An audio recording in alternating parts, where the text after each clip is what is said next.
Jenderal TNI Anumerta Ahmad Yani merupakan salah satu pahlawan revolusi yang gugur sebagai korban tragedi G30 SPKI. Ahmad Yani lahir tanggal 19 Juni 1922 di Jenar dan wafat di usia 43 tahun pada tanggal 1 Oktober 1965. Ahmad Yani menikah dengan Bandiah Yayu Rulia Sutowiryo dan dikaruniai 8 orang anak, yaitu Indriah Ruliati Yani, Herlia Emiani, Amelia Yani, Elina Elestria, Witna Aniani, Reni Inayuniati, Untung Mufraniani, dan Irawan Sura Ediani.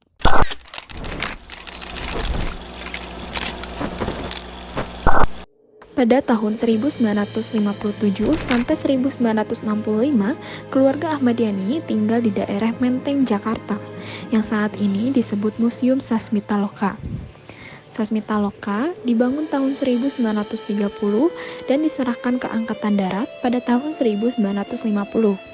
Lalu, tahun 1957 sampai 1965, bangunan tersebut dihuni oleh keluarga Ahmad Yani, dan 1 tahun setelah meninggalnya Ahmad Yani, yaitu tanggal 1 Oktober 1966, Sasmitaloka diserahkan ke Angkatan Darat dan dijadikan museum.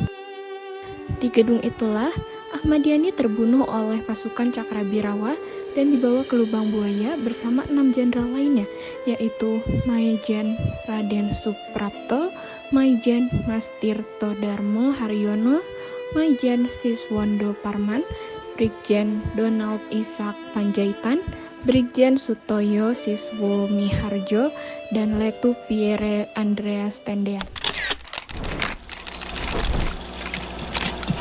Dari pasukan Cakrabirawa itu dipimpin oleh yang namanya Mukijan dengan pangkat Peltu atau pembantu Letnan 1. Nah, datang ke rumah ini lewat pintu yang sebelah sini. Masuknya kurang lebih hanya 5 orang saja.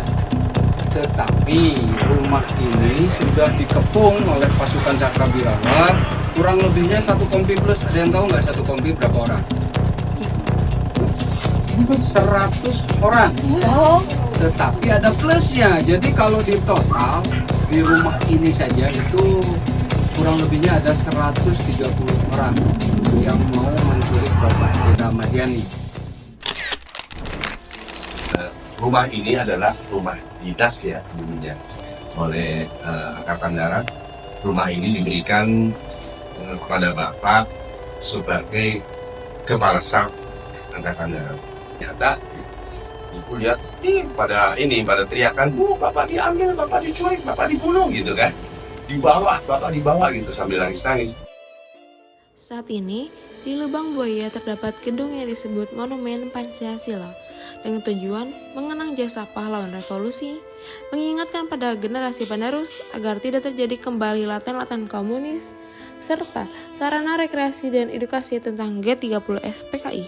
Monumen Pancasila dibangun di awal Agustus 1967 dan diresmikan oleh Soeharto melalui 3 tahap, yaitu tahap pertama 1972, tahap kedua 1981, tahap ketiga 1992.